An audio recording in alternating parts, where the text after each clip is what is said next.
Welcome to the Under 8 Podcast, a daily college basketball show brought to you every weekday in under 8 minutes. At the time of recording, it is Sunday, November 12th at 7:07 p.m. My name is Josh Mullenix. On today's pod, Arizona's win over Duke on Friday night. Some top 25 action in the women's game, and Tennessee at Wisconsin on Friday evening. It's all right here, right now on the Under 8 Podcast.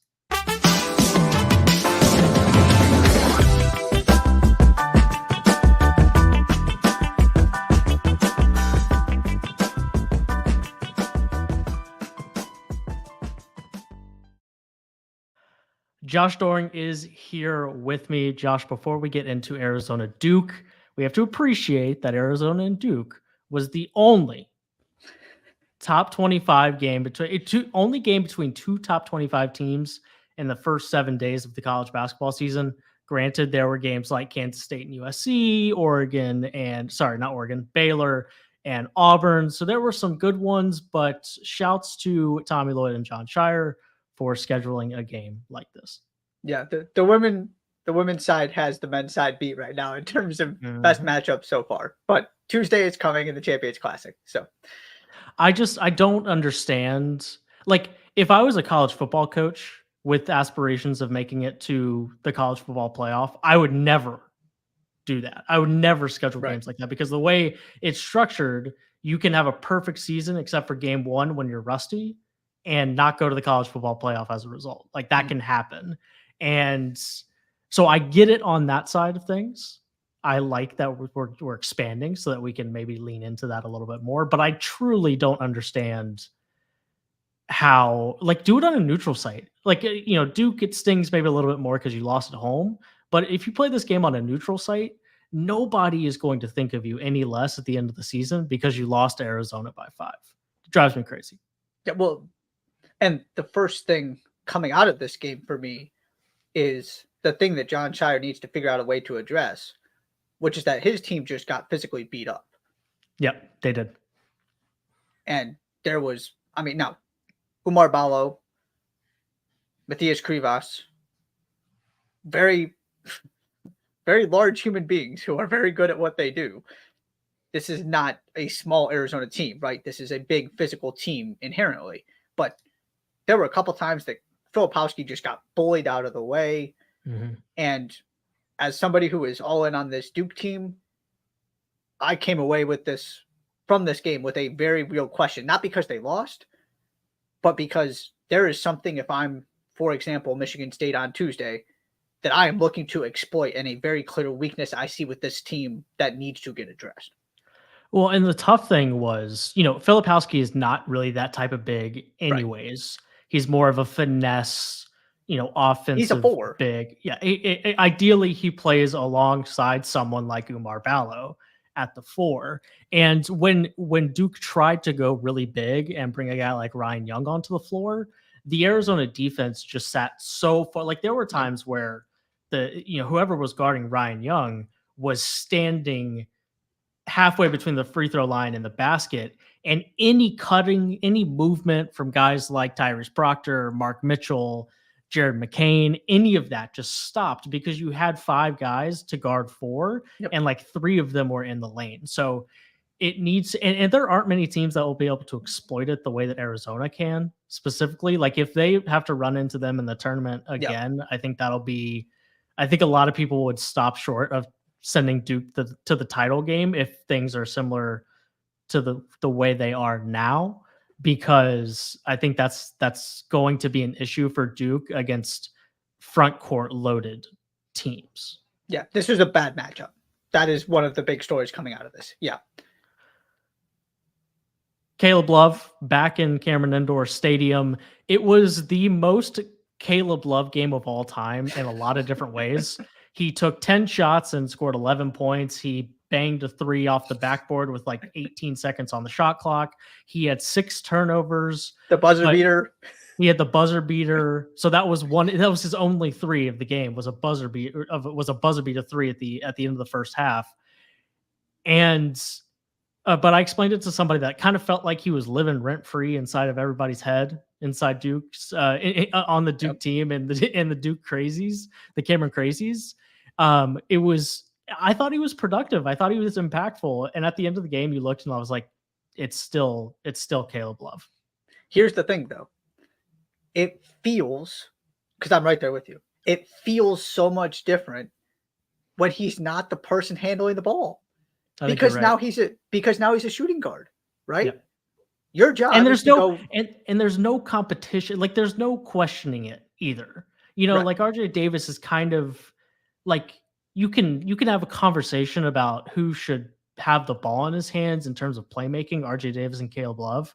Kylan Boswell, like there's no conversation. It's not even like he's got a leg to stand on. And I think that's important too.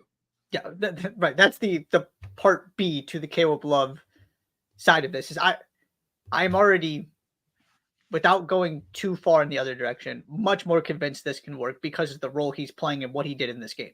Not that he was great, but that you just don't care if Caleb Love is Caleb Love when he's playing the two. And my goodness, Kylan Boswell. Yeah. Best guard on the floor, hands down.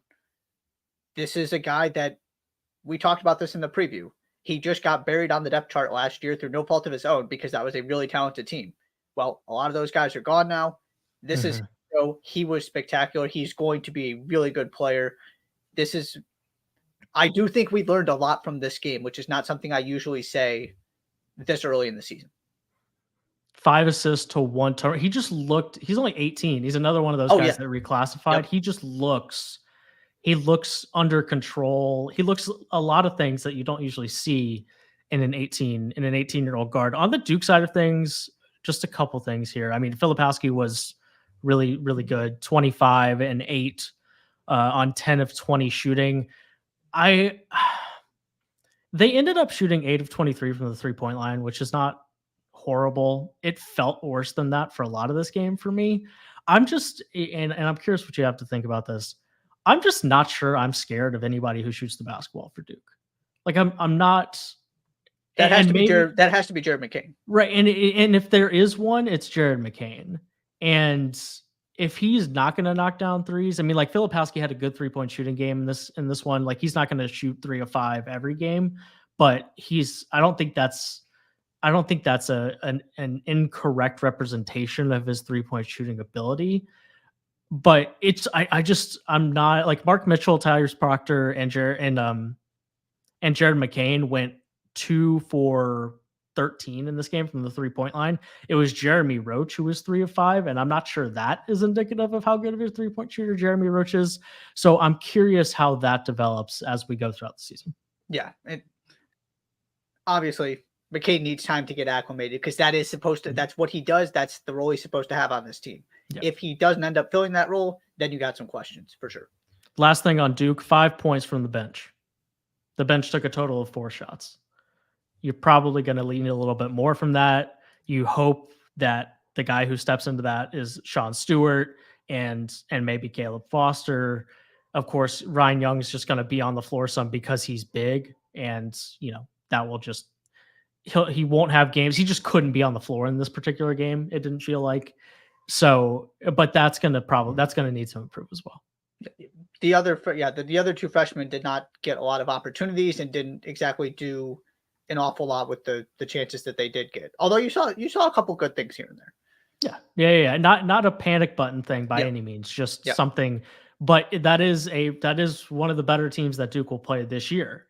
And that's at least something you have in your back pocket about when Duke played a high level team early in the season. Mm-hmm. Completely dusting the 8-minute mark on this podcast, but that's okay. There's plenty to get to. Also on Friday night, Tennessee 80, Wisconsin 70, and Josh, I'll let you take it from the top here, but I am quickly changing my tune on Volunteers. Yeah, there are just a couple things to note here. Number 1, Tennessee scored 80 points and shot 29% from 3. Mm-hmm. That is scary. Number 2, Dalton Knecht was 8 of 15 from the floor for 24 points. Mm-hmm. And he is offense in and of himself, which is the thing that we said, well, if Dalton Knecht is that guy, then maybe this looks different. Well, newsflash, he is that guy. Yes. And then Jordan Gainey outscored Wisconsin's bench by himself with his 10 points. Yeah. To me, the story here is exactly what you said. I need to see it against better opposition because Tennessee's going to play much better teams than Wisconsin. Mm-hmm. But it's a very promising start to show that they can score and win games like this. And it is, we talk about this all the time. In order for me to be convinced that something different is going to happen, there needs to be something different to point to. I am very much open to the possibility that Dalton Knecht is that something different for this team. I need to see more before I jump to that conclusion. But this is everything you could possibly want if you're a Tennessee fan hoping this team makes a deep run in the tournament. Here's why I'm ready to jump in on Dalton Knecht. First of all, his last name being Knecht, that's just an awesome last name. And the spelling is like, it's a perfect last name spelling. Like it doesn't really make any sense, but I'm here for it. Here's why I'm so in on that. I'm late in games, the 5'9" guy being the guy who's in charge of all the creativity is not good. Right. Okay. When Zakai Zeko gets the ball in his hands at the end of a broken possession with 8 seconds, it's just going to be hard for him to get off a really clean look. Knecht is 6'6". He's not going to have a hard time getting a clean look off. And you saw in this game, a minute 50 left. Possession doesn't really go anywhere. They're up by 7. And he ends up with the ball with 8 seconds left in the shot clock, calls for a screen, just takes the screen and then makes a pull-up jumper from, 12 feet or something. But the look is clean because he's 6'6". The same thing happens on the next possession. He misses it, but it was still ultimately, for a possession that wasn't great, it was still a good look, relatively speaking. And then he goes past Tyler Wall with 37 seconds left to go up 8 when they were up 6. It's just like they needed somebody to be able to go to late in games. He's great in a lot of ways. And I absolutely think that Jordan Gainey is a very, very important part of this as well. I couldn't agree more there. But having a guy that you can go to that can create his own shot that's not 5'9" late in games is so, so important to me. Yeah, it is fundamentally the thing that this team has been missing. And he is not just a great offensive player, but his skill set gives you exactly what you need that this team didn't have. So I want to see a little bit more before I go, absolutely, this is checking. I mean, because that's the one box that's missing. I'm not willing to check it quite yet, but absolutely this formula completely changes how I feel about Tennessee if this is who Tennessee is all season long. And the other thing for me is, like, he's not going to go 8 of 15 every game, but it doesn't really matter if he's been bad for 38 minutes. Like, he's going to be able to do that in the last 2 minutes, and he'll miss some, and Tennessee will still have games where they don't look great offensively. Like, it's going to happen, but I think the floor is higher. And if you're in a close one, like 55-53, where neither team could score, I think Tennessee's in a much better spot to win those type of games than they were last year. Yes, absolutely. Last but not least, there was plenty to talk about in the women's game. You know why, Josh? Because the best women's teams in the country play each other. And actually, the game we're about to talk about specifically was actually not a top 25 matchup, but number 2 UConn. Here we are 7 days into the women's college basketball season. Both number 1 and number 2 have lost. This time it was UConn in a 92-81 loss to Sanaya Rivers and the NC State Wolfpack. Yeah. First of all, shout out Sanaya Rivers. 33, 10, 5, 3, and 3 on 11 of 19 shooting, 10 of 14 from the free throw line. Casual. Is that any good? Jeez. I mean, my goodness. That is part of this. Obviously, the UConn is the story, but got to give the Wolfpack and Sanaya Rivers their love as well. For sure.